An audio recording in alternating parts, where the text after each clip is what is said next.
We are still more than a year away from the start of tolling, but it is time to start the conversation. The last time we had tolling in our area was 1946, when tolls ended on the Clark Memorial Bridge. It's been a long time. The tolling system we're talking about today is much different. This is the first public briefing on the new all-electronic tolling system. Today, you're going to learn about how the new system is going to work, what's ahead, and most importantly, how is it going to affect you? Now, this is pretty exciting, too. You're also going to get the first look at the new tolling system brand. So that's kind of a wow moment. That's coming along soon. That brand truly represents the region and brings our unique identity to the process. Jim and David will do the honors of unveiling the brand in a few moments. As a community, we have a lot to celebrate. Very soon, as you know, our new downtown bridge is going to open to traffic. Just weeks away from that happening, very soon. I know how excited drivers are. In about a year from now, a little more, we'll have the new East End Bridge open and an improved Kennedy Bridge. Drivers can see the finish line. It's in sight. With these new bridges, drivers will experience many new benefits. Our community is going to be poised for progress like never before. Without a toll system in place to help us pay for our new bridges, such benefits and progress, though, simply would not be possible. You are here today because we know you, and many of the people who meet you every day, have a lot of questions. This morning, we're here to talk all things tolling, so that when you're asked, and we know you will be, you can share accurate information with other members of the community. There's a lot to talk about, so let's get started. It's my pleasure to hand things off to our two presenters. I introduced them earlier, Jim Stark with INDOT and David Talley with KYTC. These gentlemen have spent a lot of time working on the new system. Jim and David, take it away. We, David and myself and our great team, can't stress enough the importance of this unique partnership that exists between Indiana and Kentucky. That's why we are here today to ask leadership from both sides of the river for your support in helping us make this tolling system work. This project is much more than a highway improvement. It is a game changer for the entire region. Improved mobility will create new opportunities for industrial, commercial, and retail and residential development. These infrastructure improvements will make us more competitive in attracting businesses. A recent study from the Economic Development Research Group, EDRG, from Boston, Massachusetts, projected an economic impact of more than $87 billion over the next 30 years. Let me say that again, $87 billion with the completion of this project over the next 30 years, and a potential gain of over 15,000 jobs. What's really unique is that over the last couple of years of construction, we're already seeing the economic impact that's happening in both states. It's been very, very impressive.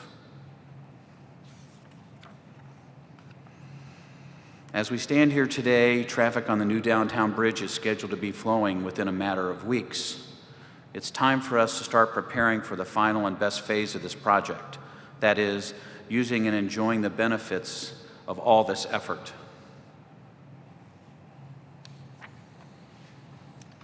So as construction begins to wind down and we move the conversation from construction to tolling, it's very evident that everyone here has a lot of questions about tolling, everyone in the public has a lot of questions about tolling, because as Mindy said earlier, it's been a long time since we've had tolling in the Louisville and Southern Indiana region. So we understand that folks have concerns. There are a few listed on the slides here, but there are just a lot of questions, and what we've discovered is as we give more information to people, as they become more aware of how tolling will work and how integral tolling is to the success of this or the existence of this project, then folks become more accepting of that. So that's really the focus of today's briefing. We're not going to be able to answer everybody's questions today, but what we want to relay is we have information about tolling. The public wants information about tolling. They will ask you for information about tolling, and we are here as a resource for you. We're here to advise you and help you understand the system and hopefully make you advocates for our system and resources that the public can go to get information.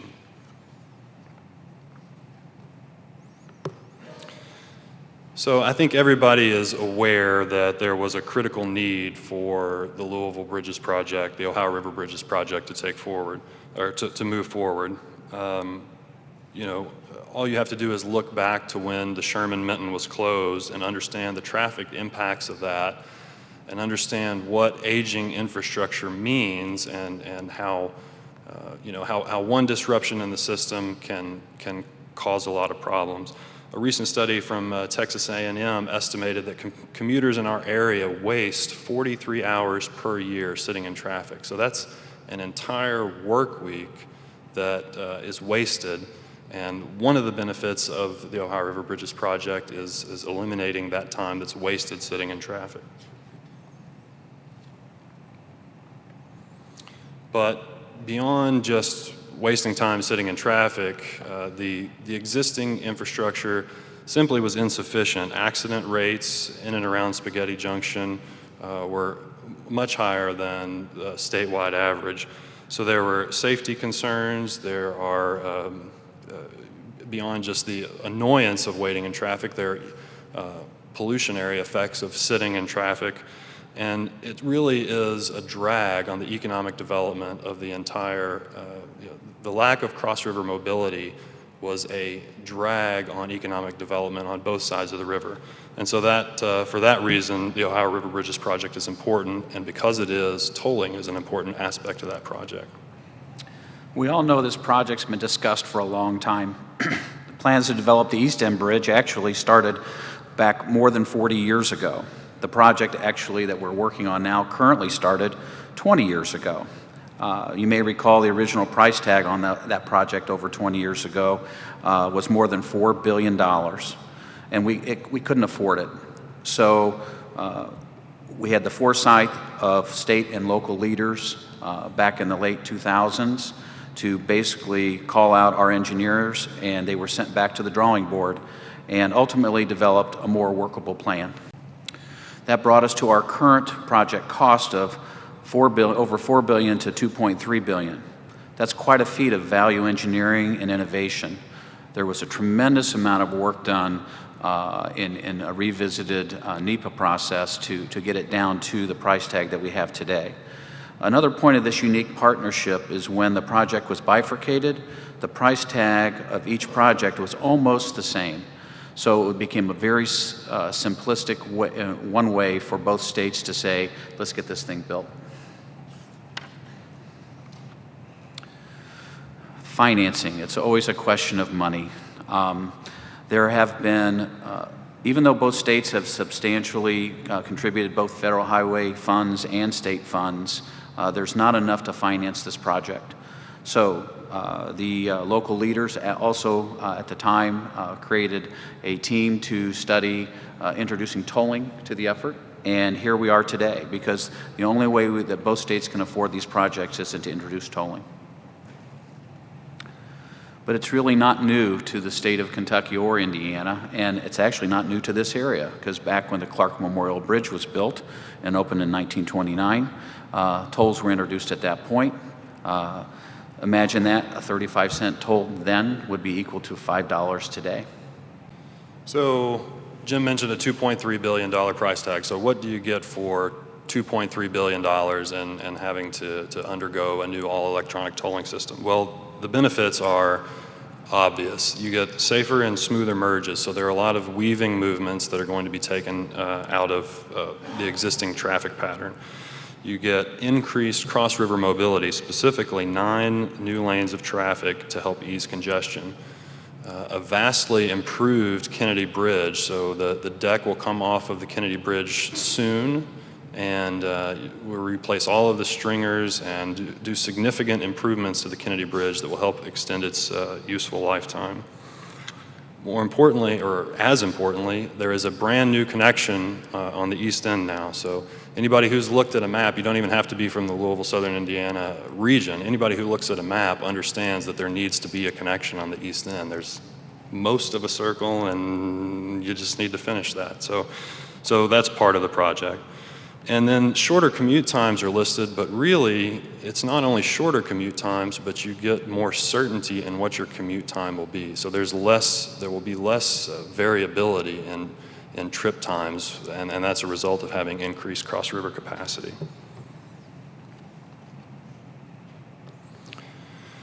So we understand that tolling is not a popular concept, not a popular thing to talk about, but we've made the process as fast and simple and easy as can be.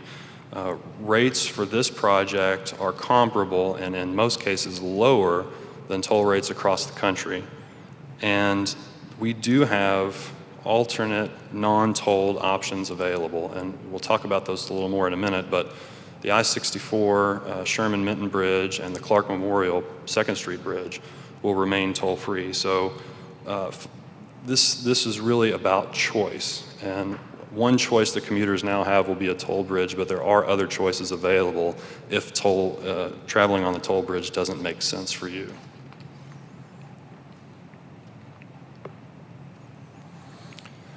So this is my favorite slide. This is an important point to make, and this is an important point that we want for you to make when people ask questions of you.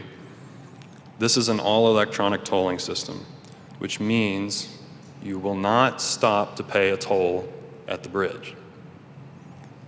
You will not stop to pay a toll at the bridge. You cannot stop and pay a toll at the bridge. That's true if you go across one time a day, one time a year, 1,000 times a day, if you drive a semi-truck, if you drive a motorcycle. You cannot stop and pay a toll at the bridge. This is all electronic. You move through at highway speeds, and the toll system will take care of charging the appropriate toll.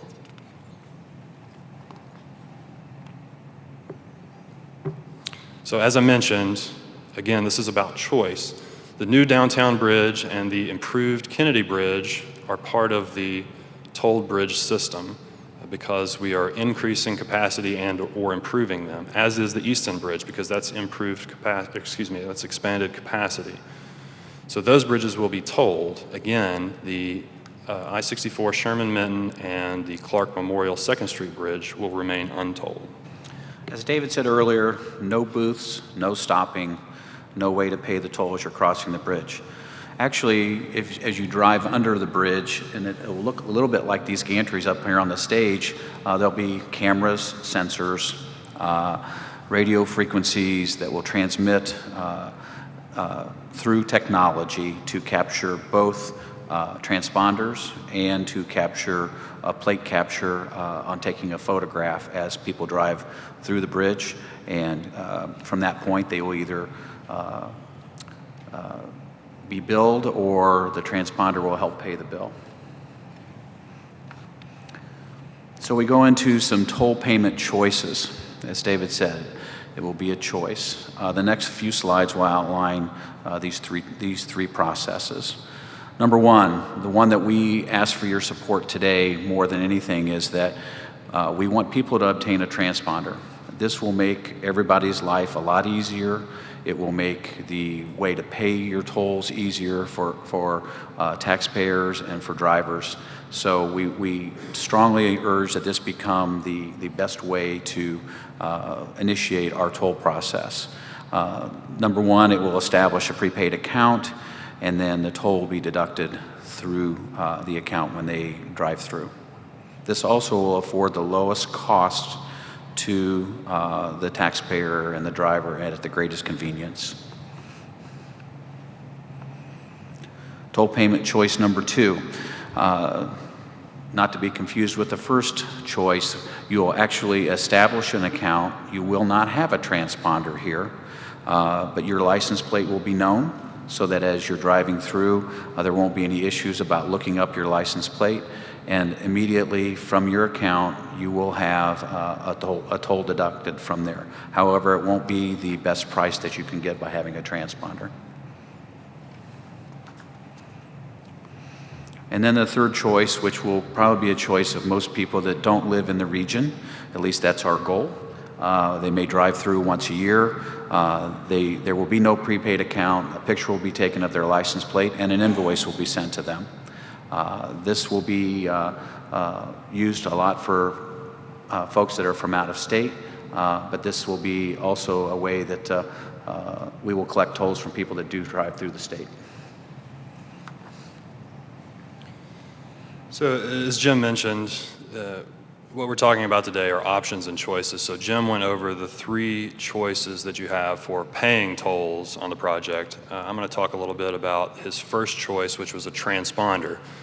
That offers the lowest cost toll to the customer. And I say customer, that's an important concept. Even though I work for the Transportation Cabinet, which is a government agency, this enterprise operates as a business, and these are our customers, and we're about making choices available to our customers.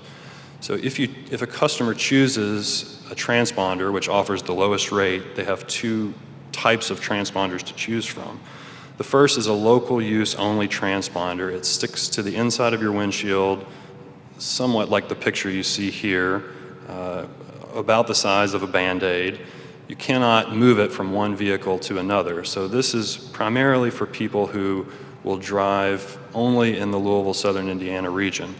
I want to emphasize that if this is the transponder that you choose as a customer, your first one is free. The states will give away these transponders. It's important to us that people use this transponder technology and take advantage of the lowest toll rate possible. So this transponder choice will be free.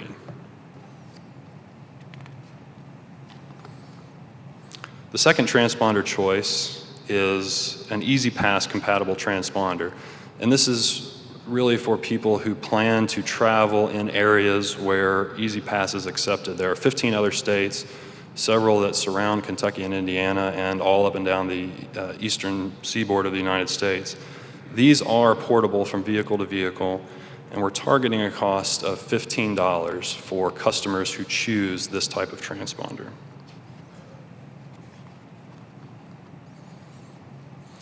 So again, this is a point of emphasis. Like I said, that you will not be able to stop. This is an all-electronic toll system, but because of the rate structure and the free availability of at least one of the transponder choices, and the fact that transponders are associated with the lowest possible toll rates, we encourage all of our customers to save money, to save toll money, by using a transponder, even if they cross the bridge infrequently.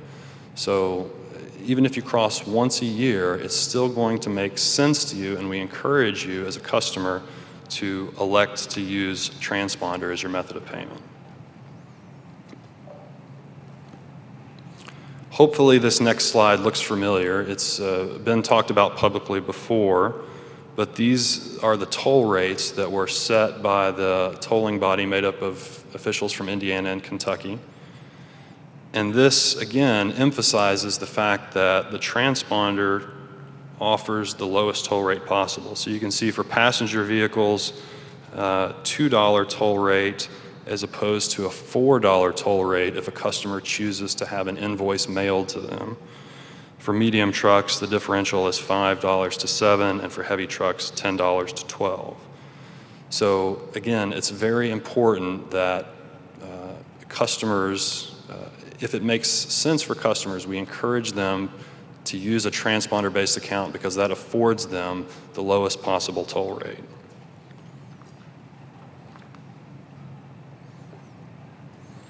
And again, staying with the theme of choice here, if it doesn't make sense for a person to become a customer of the toll system, if a customer chooses not to pay a toll, there still are other ways to get across the river.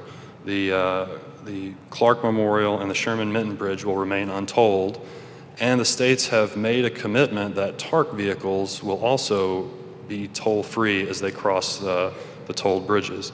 So the states gave money to TARC for enhanced bus service, and those vehicles are also exempted from paying tolls.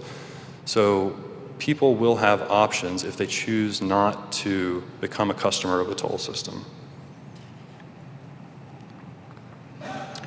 So now we're at a point where we need to inform the public better and better, and I know we sound like a broken record up here a little bit, but we can't emphasize and stress enough our need to communicate to such a large and diverse population. That's where we're looking to you to help spread the accurate information. But in addition, we'll be launching a large-scale public information campaign that will introduce and quickly build awareness on how we use the system. Those meetings will occur this next spring, and those will be the kickoff of where we will be.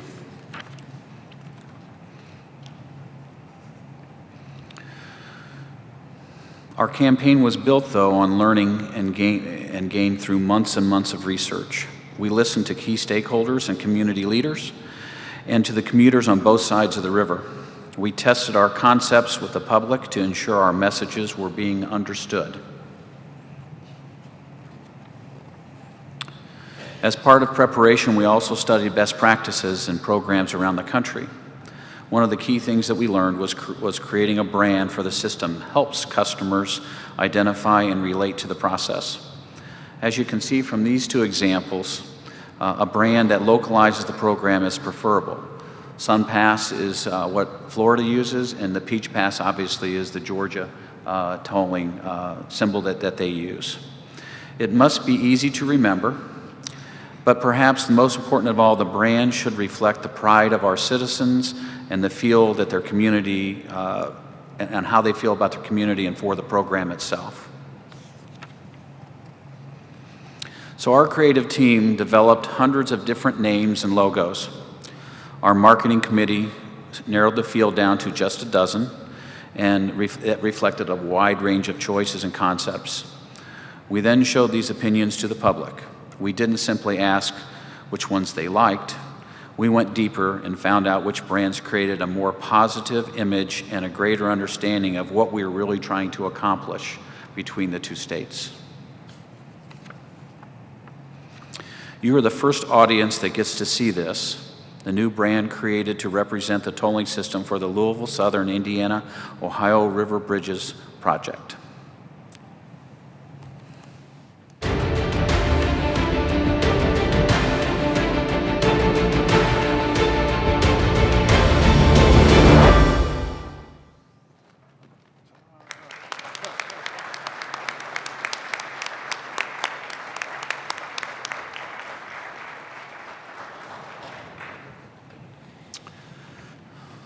Riverlink, Riverlink, Riverlink. I've been waiting to say that in public for a long time.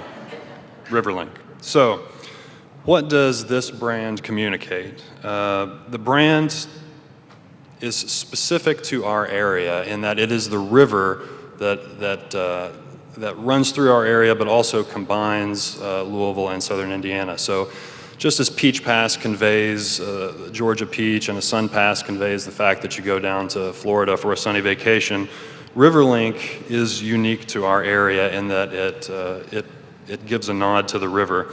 And the system really does provide a link across that river between our two communities. And as I mentioned, especially on the east end, there's a circle that has been incomplete for a long time, and the Riverlink brand is what will bring our communities together by creating a stronger link across the river.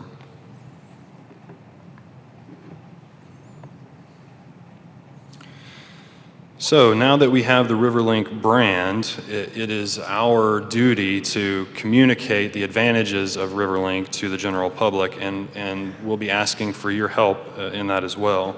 So we will have a series of open house and informational events beginning in February and March.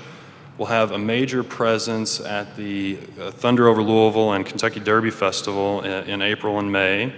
And we'll be participating at special events throughout the year and forming strategic partnerships with major employers and retailers in the area.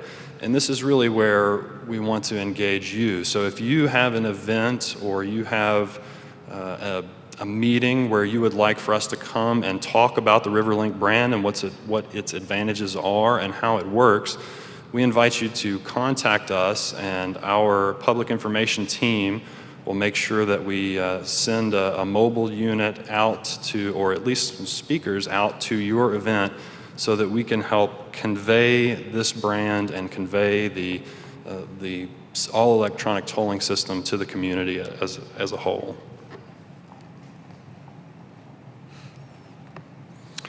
So as I mentioned, we have a campaign that is multifaceted. We'll be not only engaging in outreach programs, but we will have multimedia advertising. We have a social media expert to help us, and we will be reaching out to commercial vehicle organizations as well, because they represent a large part of our customer base and are very important to the success of the project. So we'll be reaching out through mass media and advertising and developing a campaign specifically targeted at those commercial vehicles.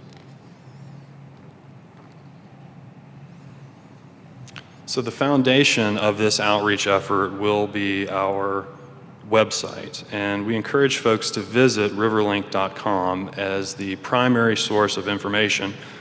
Eventually, if you visit riverlink.com, you will be able to open and manage accounts, order transponders, receive updates, look through frequently asked questions. So this will be a very strong resource for you as you communicate with members of the public about the toll system. The full site will be operational in mid-2016, but there is a placeholder site available now. So if you go to riverlink.com, you should see at least a coming soon.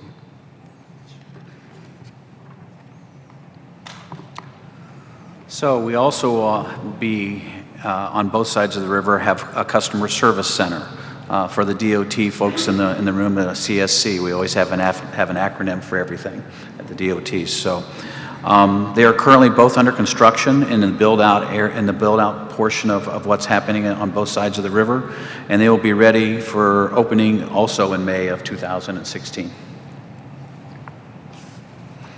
One also thing about the Customer Service Center, it will be an area where our folks that aren't really good at or don't want to use credit cards and things like that, they'll be able to use cash and be able to replenish their accounts open their accounts with cash and replenish their accounts with cash. More to come on other areas in the future about where they can also do that, but the Customer Service Centers will be a main focus for that.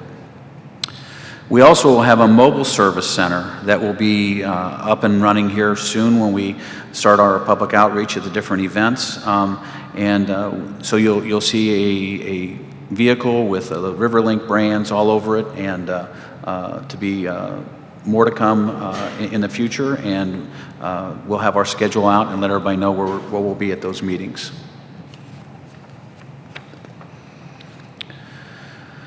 We also will be working to expand our distribution to retailers throughout the region.